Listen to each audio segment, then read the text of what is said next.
So finally तमाम रोमर्स और कयास आराइयों ने दम तोड़ दिया है और कल इलेक्शन कमीशन ने बाकायदा इलेक्शंस का ऐलान कर दिया है कि जनवरी 2024 के आखिरी हफ्ते में इलेक्शंस होंगे। फाइनली चारों जो चीफ सेक्रेटरीज हैं उनको खत भी लिख दिया है, जारी कर हल्का बंदियों के हवाले से भी डिस्कशन हो गई है, वो भी जल्द ऐलान कर दिया जाएगा।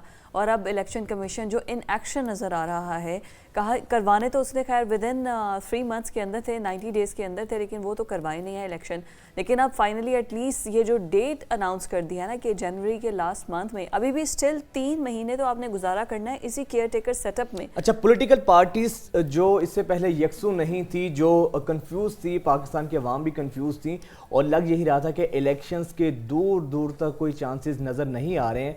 अब जरा जो पार्टीज हैं, आपको याद होगा पीपल्स पार्टी ने अपनी कैंपेन भी शुरू की थी, लेकिन उसके बाद बहुत नाराज थे, वो कहते थे कि फौरन इलेक्शंस हों। उसके बाद फिर हुआ ये कि वो भी शायद मायूस हो गए, कैंपेन्स रोक दी थी। तो अब जो है खासतौर पे जो मियां साहब की फिर आमद के हवाले से भी बातें हो रही हैं, तो अब ये लग रहा है कि इलेक्शंस हो सकते हैं। लेकिन फिजा अभी भी डेड श्योर तो नहीं है, डेड श्योर नहीं है। पाकिस्तान में आपको पता कोई भी चीज घर पे आखिर नहीं है। एग्जैक्टली इलेक्शन कमीशन अपना रात को कोई ख्वाब आए और सुबह उठ के वो ख्वाब की ताबीर पूरे ना करने लग जाए और इलेक्शंस मुलतवी कर दे। इसी पर बात करने के लिए माजिद निज़ामी साहब हमारे साथ सीनियर सहाफ़ी मौजूद हैं, जिनके पास बड़ी अंदर की खबरें भी होती हैं। अब उनसे अंदर की खबरें निकलवाते हैं। माजिद साहब, पहले तो ये क्लियर कर दें, what do you think Nawaz Sharif वापस आएंगे जो डेट उन्होंने दिया? क्योंकि अभी तो यही खबरें आ रही हैं कि वो खुद रिलेक्टेंट हैं।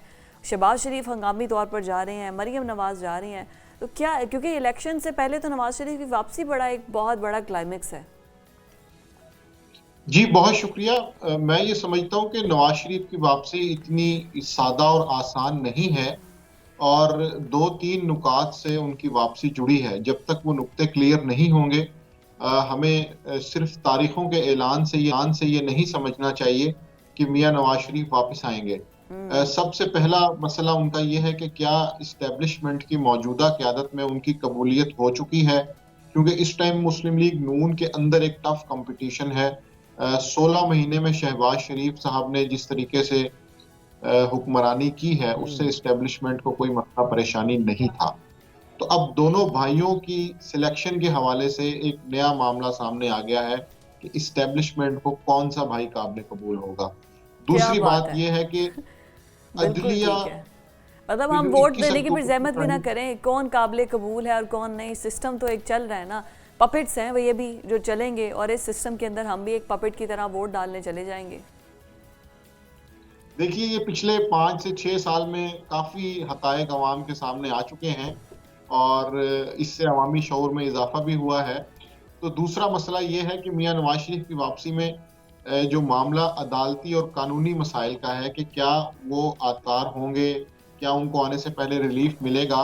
तो मेरा ख्याल है ये जो 21 अक्टूबर की डेट रखी गई है, ये इसलिए रखी गई है कि 1 महीना चीफ जस्टिस काजी फायज ईसा के कंडक्ट को देखा जाए, वो किस तरह से मुकदमात को लेके चलते हैं, वो सियासत के मामलात में किस तरह से फैसले देते हैं, या वो रिजर्व रहेंगे। तो इस चीज़ का भी बहुत इन्हसार होगा। तो मैं ये समझता हूँ कि ये नैब तरमीम के बाद अदलिया का किरदार खासा अहम हो चुका है। तो इस्टेब्लिशमेंट और अदलिया, इन दो पहलुओं को जब तक क्लियर नहीं किया जाएगा, मियां नवाज शरीफ वापस नहीं आएंगे। अच्छा, माजिद निज़ामी, ये बताइएगा, नवाज शरीफ साहब वापस आते हैं या नहीं आते हैं? अभी तो सूरत हाल बिल्कुल वाज़ेह नहीं हो रही, जिस तरीके की खिचड़ी पक रही है। इलेक्शंस का ऐलान तो कर दिया है इलेक्शन कमीशन ने और मरासला भी जारी कर दिया सारे सूबाई इलेक्शन कमिश्नर्स को, लेकिन उसके बावजूद भी आप कितने पुरउम्मीद हैं कि इलेक्शंस होंगे जनवरी के आखिरी हफ्ते में होंगे, जिसकी बात इलेक्शन कमीशन कर रहा है?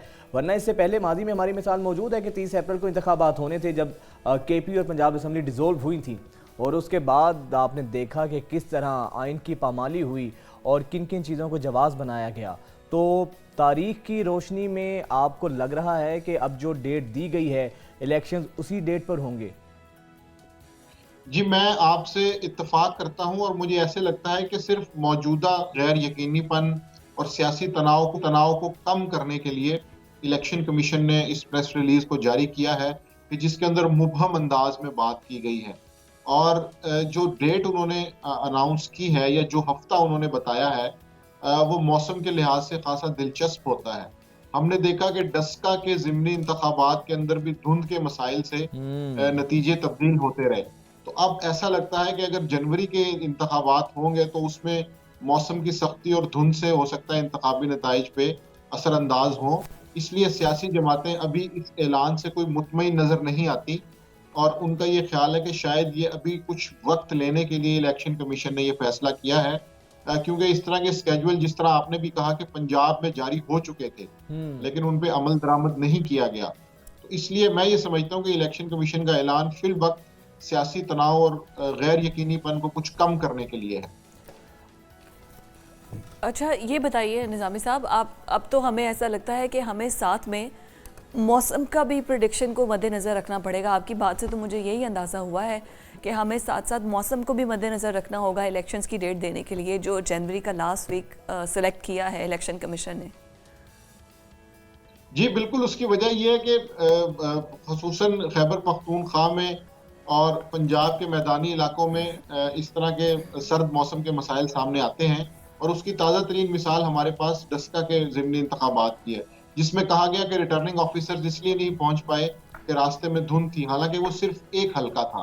तो इसलिए उस धुंध को एक इस्तारा बना के सियासी तबसरों के अंदर इस्तेमाल किया जा रहा है और वो इसीलिए किया जा रहा है कि उससे वो खदशात मुंसलिक हैं, उससे वो धांधली और गैर शफाफियत के खदशात मुंसलिक हैं।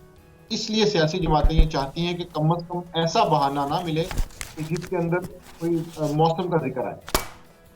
जी अच्छा, ये बताइएगा माजिद के फिर चलें फ़र्ज़ करें अगर इलेक्शंस हो भी जाते हैं, एक लम्हे के लिए हम ये एक्सेप्ट कर लेते हैं इलेक्शन कमीशन ने तारीख दी 24 जनवरी, यानी कि आखिरी हफ्ता आ गया जनवरी का, इलेक्शंस हो गए, तो फिर ये तमाम पॉलिटिकल पार्टीज़ स्पेशली PMLN और PTI ये कहाँ पर स्टैंड कर रही हैं?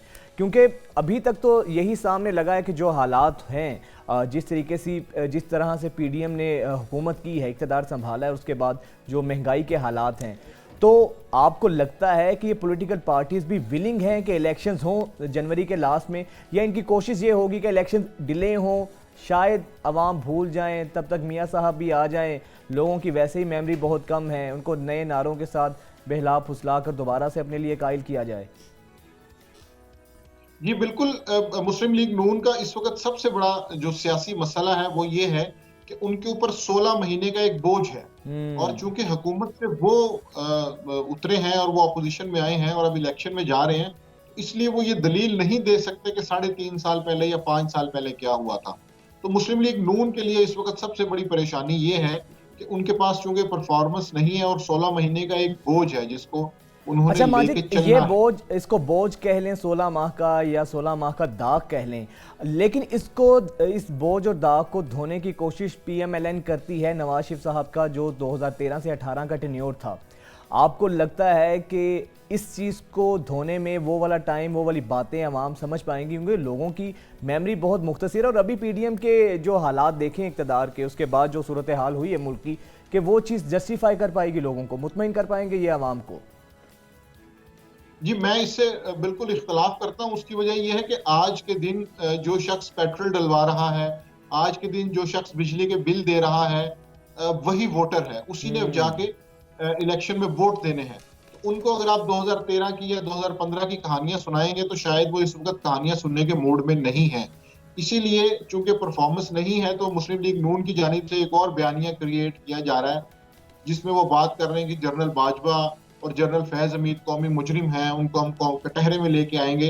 तो पहली दफा मुस्लिम लीग नून के ऊपर सियासी मुश्किल ये है कि उनकी तारीख थी कि वो हर इलेक्शन परफॉर्मेंस, तरक्की और खुशहाली के नारों पे लड़ते थे, लेकिन इस मर्तबा उनके पास ऐसी कोई चीज नहीं है। इसलिए कभी वो कौमी मुजरिमों का बयानिया देते हैं, कभी वो कहते हैं अदलिया के जजेस ने ये कर दिया, अगर उनके पास वो भी ना चले उसके बाद फिर वो कहते हैं 2013 में ये होता था।